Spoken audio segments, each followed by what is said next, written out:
The sky burned when humanity entered the battle and what followed. Horrified the entire galaxy, the battle was lost. Everyone knew it, though nobody wanted to say it out loud. Commander Thelnick stood on the bridge of the Council flagship Luminous Dawn, watching the display screens show one terrible truth after another. Red markers indicated destroyed ships. Yellow markers showed vessels that were badly damaged and retreating. Green markers for functional ships kept disappearing, turning red one by one. The Vraxi were winning. They had been winning for 200 cycles now. Thelnick's was a Korath, a species known across the galaxy for their calm thinking and strategic minds. His people had been part of the Galactic Council for 3,000 cycles. They had seen wars before, but nothing like this. The Vraxi swarm did not negotiate. They did not take prisoners. They simply consumed everything in their path. "Sir, the defensive line is collapsing," reported his tactical officer, a young Santheri named Kale Ith. Her voice shook slightly. She was only 50 cycles old, barely an adult by her species standards. "We have lost another 12 ships in the past hour." Thelnick closed his eyes for a moment. 12 ships meant 12,000 crew members. 12,000 families who would receive the dreaded notification. The Council species were not warriors by nature. They were traders, explorers, scientists, and diplomats. War did not come naturally to them. "Pull back the civilian transports to the secondary defensive position," he ordered. "We need to buy them more time." Kepler's Gate was the last major defensive line between Vraxi space and the core Council worlds. If it fell, 3 billion civilians on nearby planets would be exposed to the swarm. The thought made Thelnick's chest feel tight. On the main view screen, space itself seemed to writhe with movement. The Vraxi ships were organic, grown rather than built.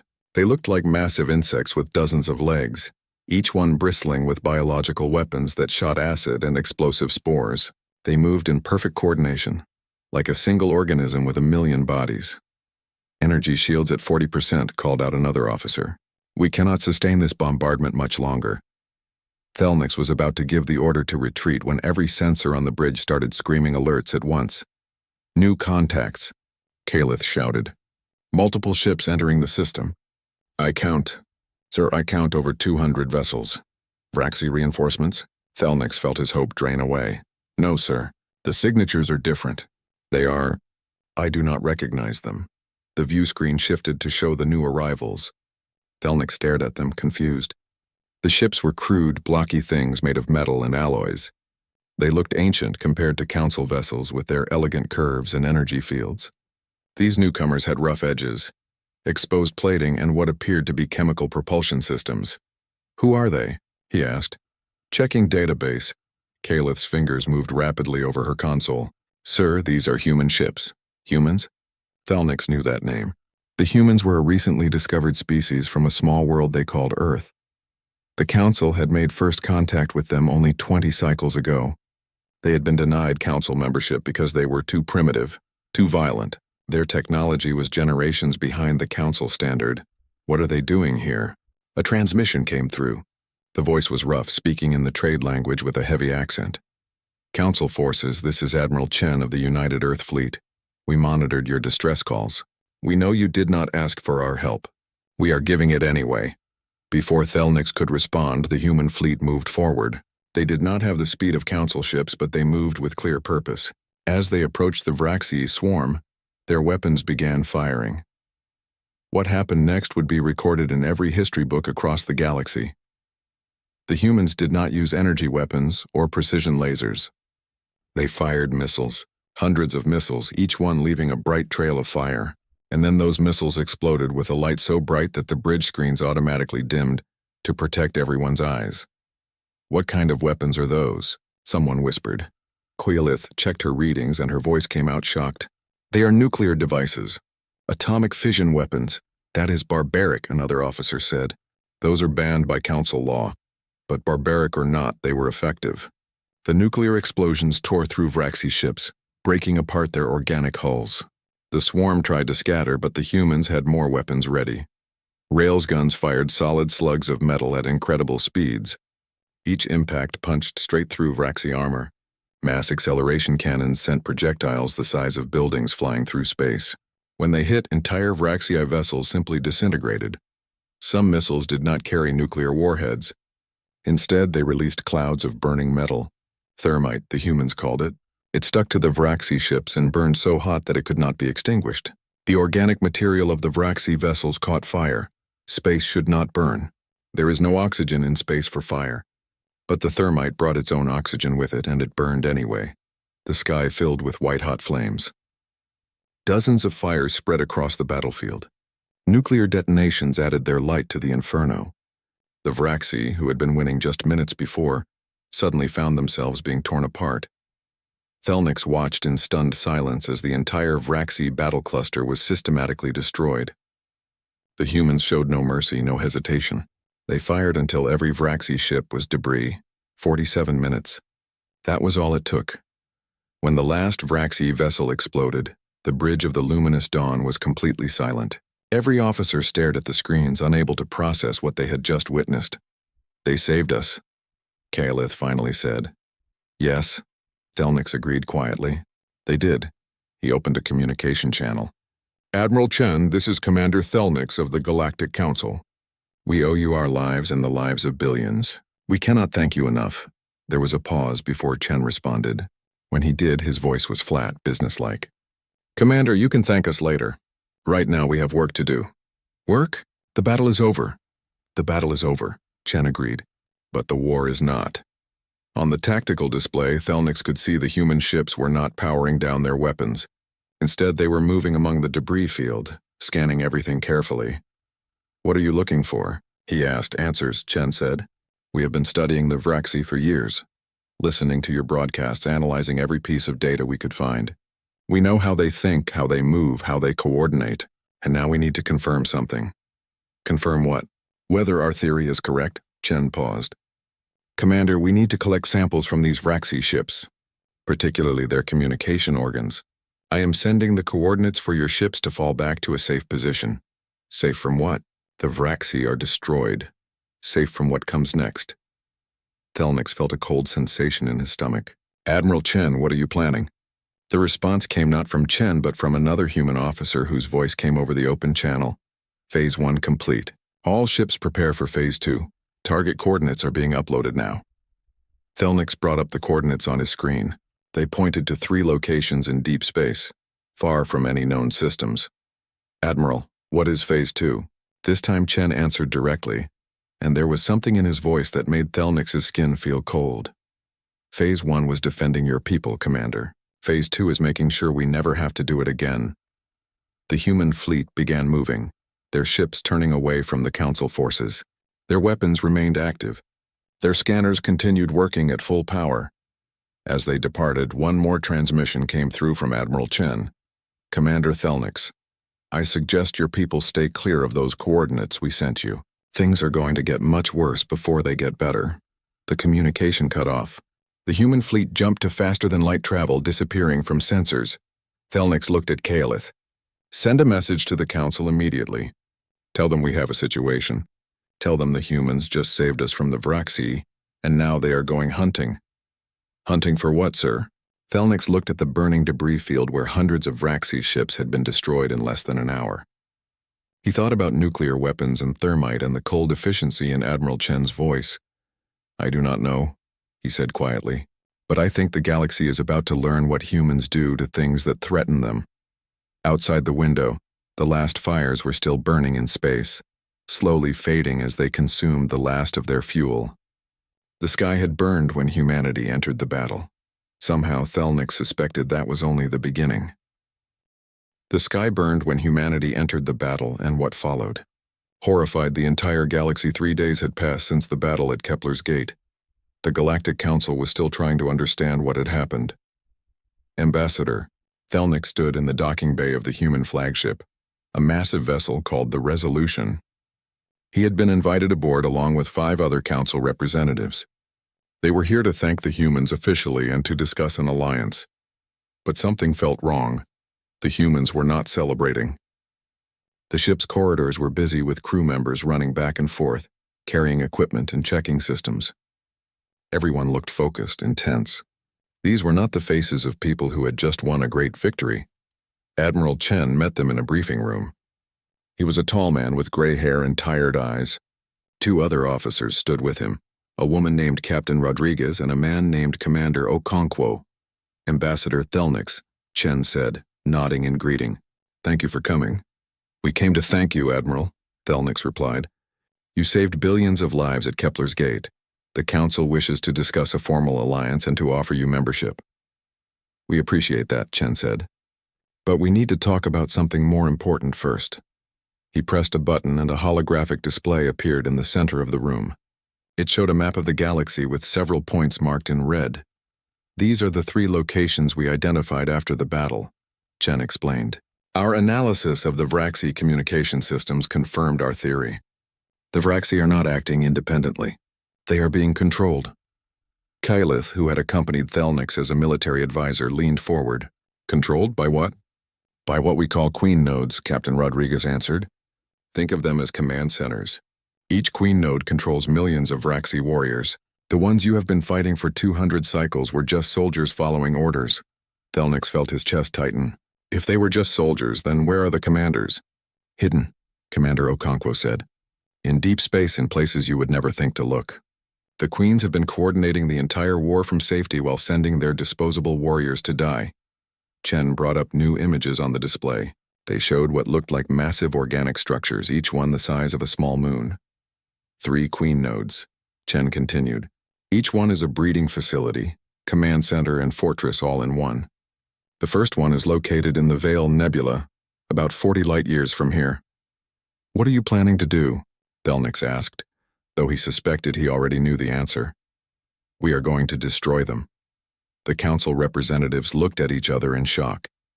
It was a Minther diplomat named Sorith who spoke up. But if you destroy these queen nodes, will that not end the war? The Vraxi will be leaderless. They will stop attacking. Maybe, Chen said. Or maybe new queens will grow. Or maybe the remaining Vraxi will scatter and become pirates and raiders for the next 1,000 cycles. We cannot take that chance, so you intend to hunt them down, Thelnix said slowly. All of them. Yes. That is genocide. Chen's expression did not change. That is survival. Ambassador, your people have been fighting a defensive war for 2 centuries. You have lost millions of lives, thousands of ships, hundreds of colonies. And in all that time, did the Vraxi ever offer peace? Did they ever negotiate? Did they show mercy to your civilians? Thelnix had no answer. The Vraxi had shown no mercy. They destroyed everything they touched. We studied your history, Chen continued.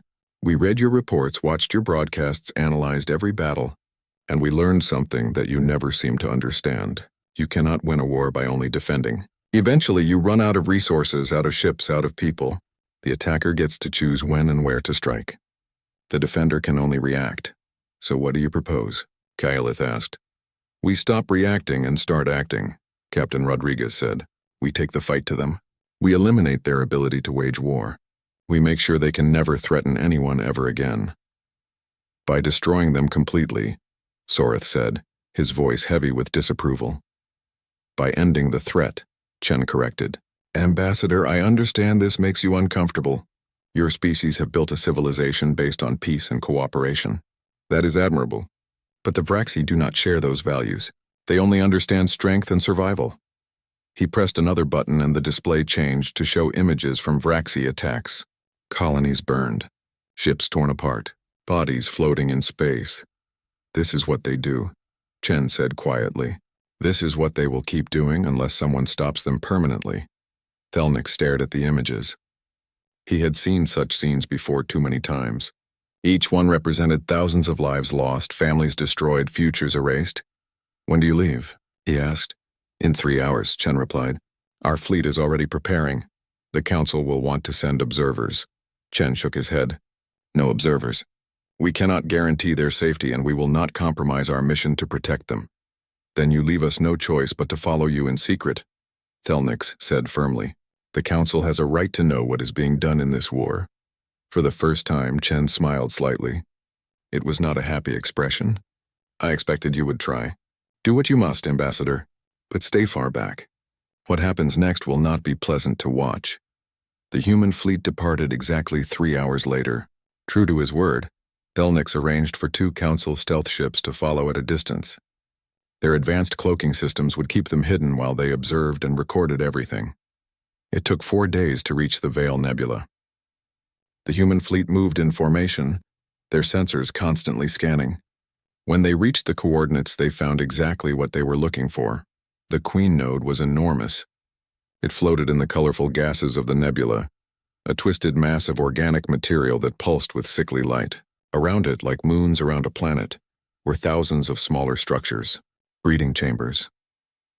The Council observers watched as the human ships spread out in a wide formation. They expected a careful military operation, maybe negotiations, perhaps an attempt to isolate the Queen Node. What happened instead was methodical destruction. The humans started with the breeding chambers. Their missiles struck with precision, each explosion carefully calculated. But these were not nuclear weapons this time. These were incendiary devices designed to burn extremely hot and spread rapidly through organic material. The breeding chambers caught fire. Even in the nebula's thin gas, the flames spread. Each chamber contained thousands of Vraxi eggs in various stages of development. All of them burned. "They are killing children," Soreth whispered over the communication channel between the observer ships. His voice was filled with horror. "They are destroying the enemy's ability to replace their losses," Kaleth responded, though she sounded uncertain. The Queen Node itself tried to defend. It released swarms of warrior Vraxi, thousands of them pouring out like insects from a disturbed nest. The human weapons cut them down without pause. Railguns fired continuously. Mass driver cannons punched through the organic armor. Missiles exploded in carefully timed sequences. When the last warriors were destroyed, the humans turned their full attention to the Queen Node itself. They did not try to capture it or study it. They simply killed it. The attack took 6 hours. When it was over, nothing remained but debris and slowly fading fires. The nebula itself seemed to burn, the gases ignited by the intense heat of human weapons. 40 million Vraxi had been in that facility. 40 million in various stages of life, from eggs to warriors to the Queen herself. All dead. The Council observers recorded everything. When they transmitted the footage back to the Council homeworlds, the response was immediate and explosive. Some species cheered. These were the ones who had suffered most under Vraxi attacks, who had lost colonies and loved ones. To them, the humans were heroes who did what needed to be done. Others were horrified. They called it mass murder, genocide, a war crime of unthinkable scale. They demanded the humans be stopped immediately. But everyone, supporter and critic alike, felt a deep unease. They had invited something terrible into their galaxy, something that fought without hesitation or mercy, something that understood war in ways they never had and never wanted to. Far away, the human fleet was already moving toward the second Queen Node. They did not wait for Council approval. They did not pause to justify their actions. They simply continued their mission. Admiral Chen sent one transmission back to Council space. It was broadcast on every frequency, in every language. "To all Council species, this is Admiral Chen. We understand that our actions disturb you. We understand that you see us as monsters. Maybe you are right. But we are monsters who are fighting, so you do not have to become what we are. The Vraxi will be eliminated. Every queen, every breeding ground, every command structure. When we are done, they will never threaten you again. You can hate us for it if you wish, but you will be alive to hate us and your children will grow up in safety. That is all that matters." The transmission ended. In the Council chambers, representatives argued and debated. Some wanted to stop the humans. Others wanted to help them. Most simply watched in stunned silence as reports came in. The second Queen Node had been found. The human fleet was preparing to attack, and there was nothing anyone could do to stop them. The sky burned. When humanity entered the battle, and what followed, horrified the entire galaxy. The Galactic Council chamber had never been so loud. Representatives from 47 different species shouted at each other, their voices mixing into incomprehensible noise. Translators worked overtime trying to keep up with the chaos. Ambassador Thelnik stood at his podium trying to maintain order. It was impossible. Half the chamber wanted to declare the humans war criminals. The other half wanted to give them medals. Neither side would listen to reason. "Order!" Thelnik shouted, his voice amplified across the chamber. "We must have order." Slowly, the noise died down. Thelnik took a deep breath before speaking. The humans have destroyed the second queen node, he announced. Preliminary reports indicate 15 million Vraxii casualties. The chamber erupted again. Thelnix raised his hands for silence.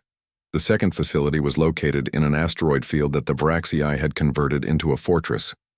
The humans did not use conventional weapons. They redirected an asteroid, a small moon really, and crashed it into the facility at high speed. Barbaric, someone shouted.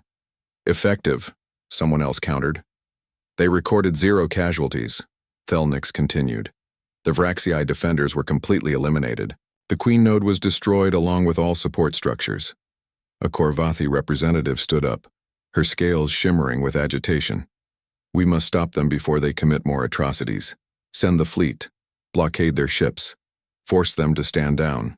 And how do you propose we do that? Asked a Drenic ambassador. They destroyed a Vraxii battle cluster in less than an hour. They annihilated 2 queen nodes without breaking formation. What makes you think we could stop them if they decided to fight back? That uncomfortable truth silenced many in the chamber. We do not need to fight them, Soreth spoke up. His Minther species were known for their diplomatic skills. We need to appeal to their morality. They are not mindless killers. They must be made to understand what they are doing is wrong. Before anyone could respond, every display screen in the chamber flickered and changed. The Council security systems tried to block the intrusion but failed. Within seconds, every screen showed the same thing. Admiral Chen's face. Greetings, Galactic Council, Chen said calmly. I apologize for interrupting your session, but I felt it was important that I address you directly. This is a violation of Council security protocols, Thelnix said, though he made no move to cut off the transmission. Everyone wanted to hear what the human would say. I know, Chen acknowledged. Add it to the list of our crimes if you wish. But first I ask that you listen. He paused and the screen split to show images alongside his face. Images of destroyed human cities, burned and poisoned. Images of weapons that defied description. Images of war memorials with millions of names. This is Earth's history, Chen said. For thousands of cycles, my species fought itself. We had wars that killed millions. We invented weapons that could destroy entire cities in seconds. We poisoned our own air and water. We did terrible things to each other, things that would horrify you. He let the images continue playing. Battle scenes from conflicts the Council had never heard of. World wars, nuclear explosions, concentration camps, genocides. We know what total war looks like, Chen continued. We perfected it. We became experts at killing efficiently. And then finally we nearly destroyed ourselves. We came very close to making our own species extinct. The images changed to show recovery, cities being rebuilt, treaties being signed, weapons being dismantled. We survived, Chen said. And we swore we would never use those skills, that knowledge against ourselves again. We would be better. We would be peaceful. We would explore the stars as friends to all we met. His expression hardened. But the Vraxii are not us. They are not you. They are an existential threat to all sentient life in this galaxy. For 200 cycles, they have killed billions. They have destroyed hundreds of worlds. They show no mercy, make no peace except no surrender. Chen leaned closer to the camera. You want us to show restraint. You want us to be gentle conquerors. You want us to fight a clean war with minimal casualties. I understand that. Your species have never had to face extinction. You have never had to make the choice between survival and morality. We have, someone in the chamber shouted. We have faced the Vraxii for 2 centuries. And you have been losing, Chen said bluntly. You have been fighting defensive wars, protecting what you have, hoping the Vraxii would eventually stop. They will not stop. They cannot stop. It is not in their nature. The screen changed again, this time showing detailed scans and analysis. We have studied the Vraxii extensively, their biology, their behavior, their communication systems. We know things about them that you never learned because you were too busy defending yourselves. The queens are not just commanders. They are the mind of the entire species. Every warrior is an extension of the queen's will. There is no individual thought, no chance for peace, no possibility of negotiation. Kylith, who was present as a military observer, spoke up. If that is true, then destroying the queens would end the war. It would, Chen agreed. But it would not end the threat. Queens can reproduce. New ones can grow. And if even one survives, the cycle begins again. In 50 cycles, 100 cycles, they will return. Your descendants will face the same war you are fighting now. He paused, letting that sink in. We have a saying on Earth, you do not wound a threat and hope it goes away. You eliminate it completely so it can never hurt anyone again. That is what we are doing. Not because we enjoy it. Not because we are monsters. But because someone has to. The screen split to show real-time footage from the human fleet. They were approaching a planetary system. This is our current location, Chen said. We have found the third queen node. Thelnix felt his blood run cold. The third queen node was well known from intelligence reports. It was embedded in the crust of Vrax Prime, the Vraxii homeworld. 3 billion Vraxii lived there. You cannot be serious, Sorith said in horror. That is a populated world. You would commit planetary genocide? No, Chen said firmly. Watch. The screen showed human construction ships working in orbit around Vrax Prime. They were building something enormous, a ring of metal structures that encircled the entire planet. What is that? Someone asked. We call it a precision seismic network, Chen explained. It took us 30 days to build. In that time, we also did something else. New images appeared. These showed Vraxii who looked different from the warriors the Council had been fighting. They were smaller, their shells colored differently. They were building things, creating art, communicating in complex ways. Not all Vraxii are the same, Chen said. The species has a caste system. Queens and warriors are one caste, bred for combat and control. But there is another caste. Workers, thinkers, builders. These Vraxii are fully sentient. They have culture, families, dreams. The chamber was completely silent now. For 600 cycles, these Vraxii have been enslaved by their own queens. They have tried to rebel many times. Each time, they were crushed.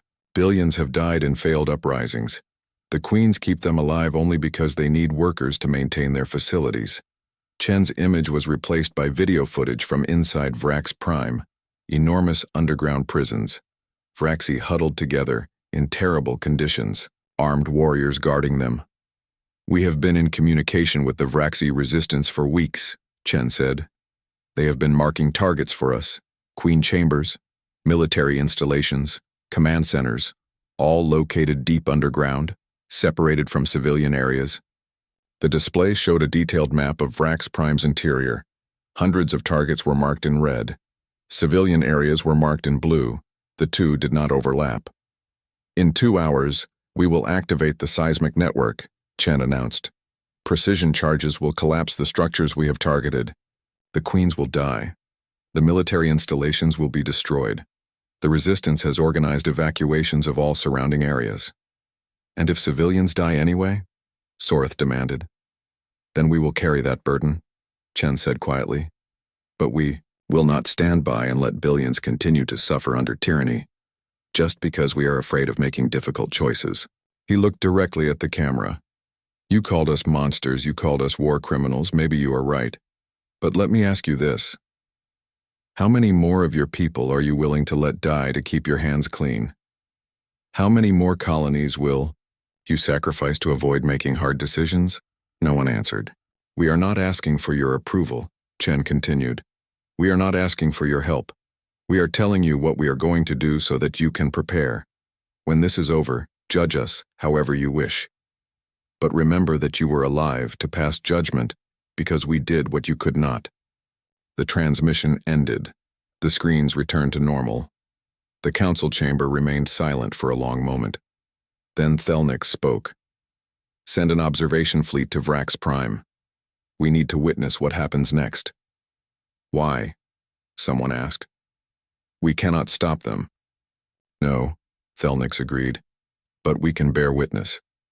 Whatever the humans are about to do, whether it is salvation or damnation, the galaxy needs to know the truth. Ships were dispatched immediately. They would arrive at Vrax Prime just as the humans activated their seismic network. Everyone in the galaxy waited to see if the humans were liberators or monsters. The sky burned when humanity entered the battle and what followed. Horrified the entire galaxy, the Council observation fleet arrived at Vrax Prime to find the human ships in perfect formation around the planet. The massive ring structure they had built glowed with energy, ready to activate. Below on the planet's surface, millions of Vraxi were in motion. Kaleth stood on the bridge of her observation vessel, the silent witness. She had volunteered for this mission despite knowing it might haunt her forever. Someone needed to document what happened here. Someone needed to tell the truth, whatever that truth turned out to be. "We are receiving a transmission from the human flagship," her communications officer reported. "Put it through." Admiral Chen appeared on the screen. He looked older than he had just weeks ago. The weight of command was visible in every line of his face. "Thank you for coming," he said. "I know many of you believe we are about to commit an atrocity." "I want you to see the truth before you make that judgment." "What truth?" Kaleth asked. "Come aboard the Resolution. Bring your recording equipment. I want to show you something." 30 minutes later, Kaleth and 3 other observers were in the Resolution's command center. Human crew members worked at their stations with quiet efficiency. No one was celebrating. No one looked happy about what they were preparing to do. Chen led them to a large display table. It showed a 3-dimensional map of Vrax Prime, layer by layer, all the way down to the planet's core. "This planet has been the Vraxii homeworld for over 2,000 cycles," Chen began. "But the Vraxi you have been fighting, the queens and their warriors, they only took control about 600 cycles ago." He highlighted certain areas in the map. Deep underground, massive chamber systems were marked in red. Before the queens seized power, the Vraxi were a peaceful species. They had art, philosophy, science. Then a mutation occurred in the breeding population. Queens that could dominate the minds of warriors. At first, they used this ability to defend their people. But power corrupted them. Captain Rodriguez stepped forward. "We spent weeks scanning this planet. We found these." The display changed to show enormous cavern systems. Inside them, millions of Vraxi were crowded together. The conditions were terrible. Barely enough space to move.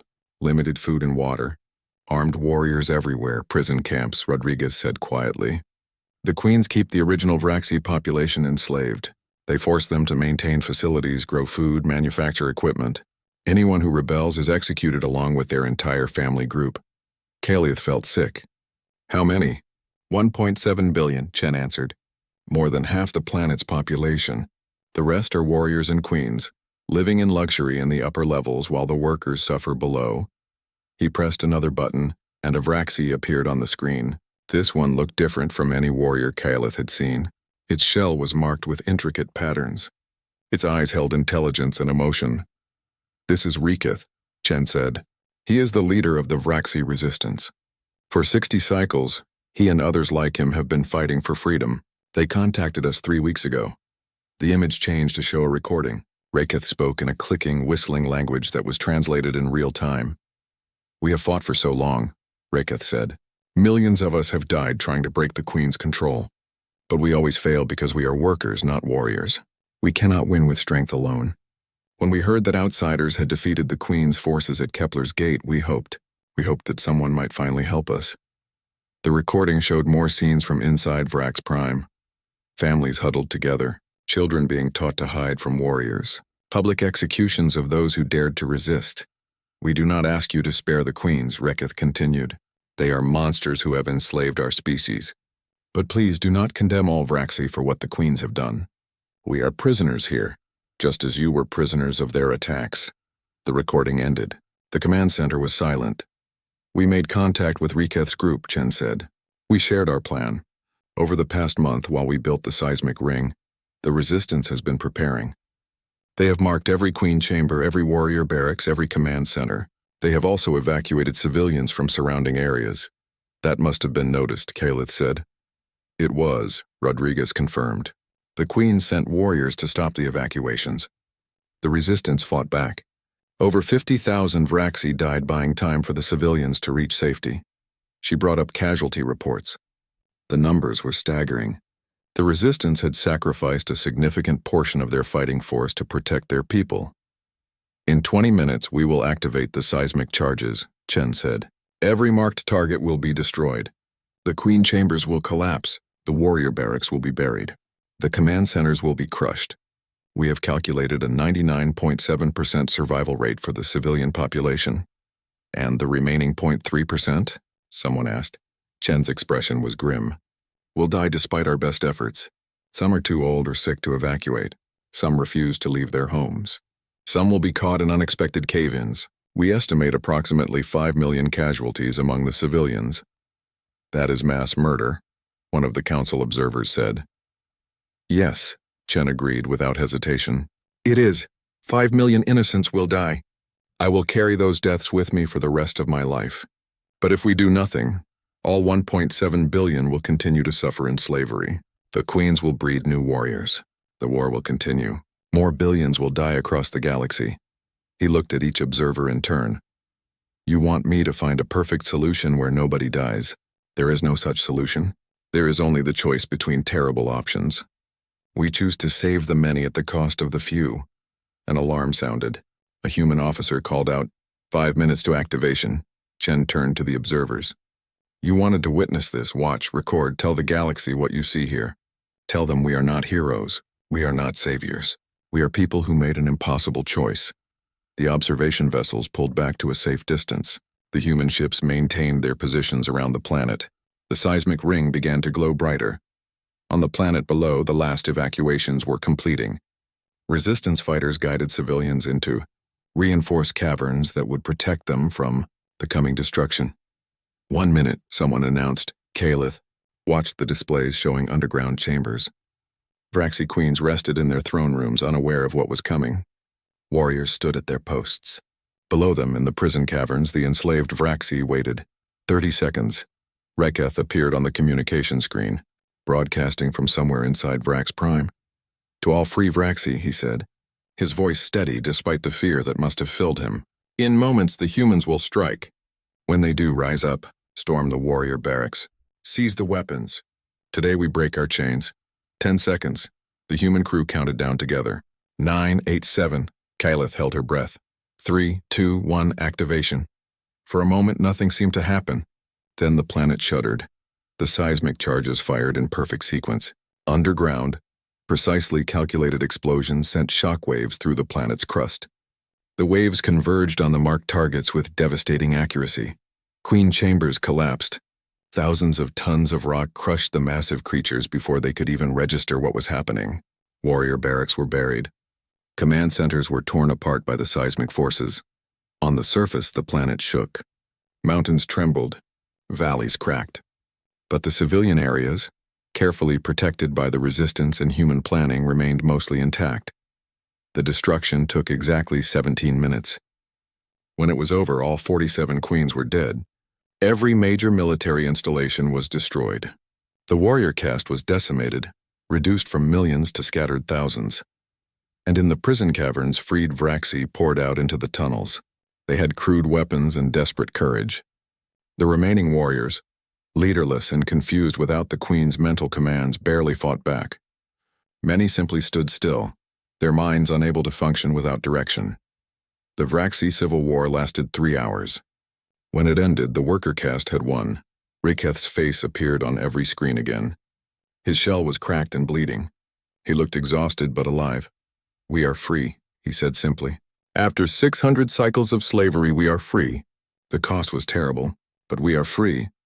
Kalith checked the final casualty reports. 5,300,000 Vraxii civilians had died in the seismic collapse, just as the humans had predicted. 800,000 more had died in the uprising. But 1.6 billion had survived, and they were free. Chen's voice came over the communication channel. Council observers, you have seen what happened here. Reported accurately. We destroyed the queens. We helped free an enslaved population, and yes, millions died in the process. History can judge us however it wants. What will you do now? Kalith asked. Return to Earth, Chen said. Our mission is complete. The Vraxi threat is eliminated. But even as he said it, every sensor on every ship suddenly screamed an alert. From deep space, far beyond the edge of the galaxy, 17 new signals appeared. Each one matched the signature of a queen node. Chen's expression shifted from exhaustion to grim determination. Correction, he said quietly. Our mission has just begun. The sky burned when humanity entered the battle and what followed. Horrified the entire Galaxy 6. Months had passed since the liberation of Vrax Prime. The galaxy had changed in ways nobody could have predicted. The Galactic Council had granted humanity full membership with an unprecedented unanimous vote. More than that, they had given humans emergency powers as what they called Wardens of the Galaxy. It was a title that carried both honor and fear. Kaelith stood in the observation deck of her new assignment, a joint council human vessel called the Unbreakable Promise. She watched as mixed crews worked together preparing for the next battle. Humans trained council species in their tactics. Council engineers helped upgrade human weapons with more advanced technology. The 17 queen nodes had been identified across deep space. 8 had already been destroyed in campaigns that lasted weeks each. 9 remained, but the victories had come at a cost that went beyond casualties. You look troubled, a voice said behind her. Kaelith turned to see Reketh, the freed Vraxi leader. He had joined the human fleet along with thousands of other freed Vraxi. They served as scouts and intelligence specialists, their knowledge of queen node structures proving invaluable. I am, she admitted. I have been watching the council species change. We are becoming more like humans, more aggressive, more willing to accept casualties. I am not sure if this is progress. Reketh clicked thoughtfully. A sound she had learned meant he was considering his words carefully. You fear you are losing yourselves? Yes, the Minther used to refuse all military action. Now they have 3 battle fleets. The Korvathi used to negotiate for months before any conflict. Now they strike first and ask questions later. We are winning the war, but what are we becoming? You are becoming survivors, Reketh said. Like humans. Like my people had to become. Before Kaelith could respond, an alarm sounded. Not an emergency, but a call to gathering. She and Reketh made their way to the briefing room. Admiral Chen was there, looking older and more tired than ever. Captain Rodriguez stood beside him, along with Commander Okonkwo and several council military leaders. The room was packed with officers from a dozen different species. We have located the largest queen node concentration, Chen began without preamble. 5 queen nodes operating together in a structure we are calling the Void Fortress. It is located in dark space between spiral arms, far from any inhabited systems. The display showed a massive structure, larger than anything they had encountered before. It dwarfed entire planets. Our intelligence suggests this is the primary breeding facility for the entire Vraxi species. Rodriguez continued. Every queen you have encountered originated here. This is the source. How many Vraxi? Someone asked. Estimated population, 500 million, maybe more. Most are warriors and support castes, but there are also laboratories. Okonkwo brought up new images. These showed chambers filled with strange equipment and confined creatures. Kaelith recognized species from across the council. Minthir, Korvathi, Sentheri, even humans. They have been experimenting on captured specimens, Okonkwo explained, trying to create hybrid warriors, combining our intelligence with their physical capabilities. If they succeed, they will be able to infiltrate council worlds. The room erupted in angry voices. The idea of Vraxi wearing the faces of council species was horrifying. Chen raised his hand for silence. This is why we must destroy the Void Fortress completely. This is the heart of the Vraxi threat. If we eliminate it, we end the war forever. What is the plan? Kaelith asked. Total assault. Every ship we have. 40 different species unified fleet. We hit them with everything at once. A Drenic admiral stood up. And if they refuse to surrender? If they fight to the last? Chen met his gaze steadily. Then we accept that outcome. We are not here to take prisoners. We are here to end the threat. Over the next 3 weeks, the largest fleet in galactic history assembled. 40 species contributed ships, crews, and weapons. Humans provided the tactical planning and command structure. The freed Vraxi provided intelligence and moral support. On the day of the battle, Kaelith found herself standing beside a young human soldier named Marcus. He was barely 20 cycles old by human measurement, just a few years older than she was. Are you scared? She asked him. Terrified, he admitted. This is my first real battle. I joined the fleet because I wanted to explore the stars. I never expected to be going to war. None of us did, Kaelith said. Do you think we are doing the right thing? Marcus asked. Destroying them completely? Not even trying to save the ones who might be innocent? Before Kaleth could answer, Admiral Chen's voice came over the ship-wide communication system. All hands, this is Admiral Chen. In a few minutes, we will engage the Void Fortress. Many of you are afraid. Many of you question if what we are about to do is right. I want to address that. He paused, and Kaleth could hear the weight in his voice. War is never right. Killing is never good, but sometimes it is necessary. The Vraxi Queens have proven they will not stop. They will not change. They will continue to breed warriors and attack innocent species until someone stops them permanently. Another pause. I know many of you come from species that value life above all else. That is beautiful. That is what we are fighting to protect. Your ability to choose peace. Your right to live without fear.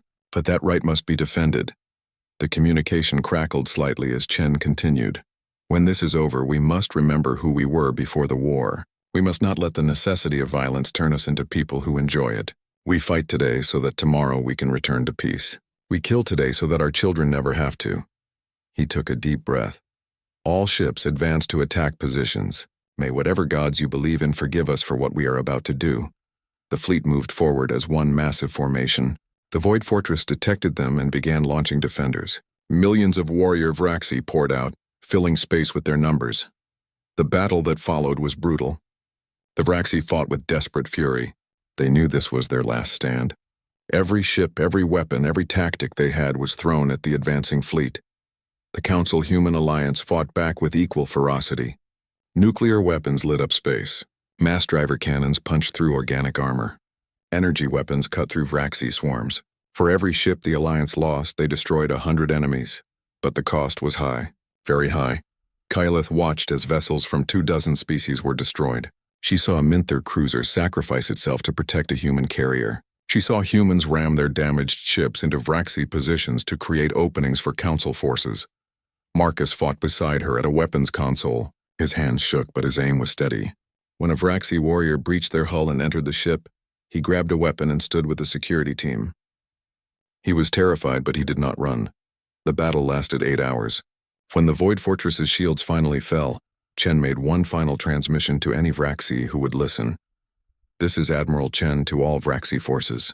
Surrender now and you will be treated fairly. We will help you rebuild. We will give you a chance at peace. This is your last opportunity. The response came not in words, but in a massive energy surge. The Vraxi Queens were activating a self-destruct sequence that would destroy the fortress and everything around it, including the attacking fleet. All ships, pull back, Chen ordered. Maximum thrust. But 3 human ships did not retreat. They accelerated toward the fortress instead. What are they doing? Someone shouted. Captain Rodriguez's voice came over the communication channel. She was commanding one of those 3 ships. We are buying you time, she said calmly. We are going to shield the fleet from the blast. Rodriguez, negative, Chen ordered. Return to formation. Sorry, Admiral. Someone has to do it. Better 3 ships than 300. The 3 human vessels positioned themselves between the fleet and the fortress. When the explosion came, it was like a star being born. The 3 ships were vaporized instantly. But they had succeeded. Their sacrifice created a barrier that weakened the blast wave. The rest of the fleet survived. 12,000 human crew members died in those 3 ships. Captain Rodriguez, Commander Okonkwo. Thousands of young people like Marcus who had signed up to explore the stars and instead gave their lives in war. The Void Fortress was destroyed. The 5 Queen nodes were eliminated. The Vraxi threat was finally permanently ended. But the victory felt hollow as the fleet limped home. 3 months later, a memorial was built in Council space. It listed every name of every person from every species who had died in the war against the Queens. Human names were carved alongside Minther and Korvathi and Syntheri and all the others. At the top, one quote from Admiral Chen's final speech. We did not become monsters. We became what was necessary, and we will carry the weight of that necessity forever. Chen himself retired after the war. He returned to Earth and refused all honors, all medals, all celebrations. When asked why, he simply said, "There is nothing to celebrate about death even when it was necessary." Kaleth visited him once, 10 cycles later. She found him working in a garden, growing flowers. Why flowers? She asked. Because they are beautiful and fragile, he said. Because they remind me what we were fighting for. The right for beautiful, fragile things to exist without fear.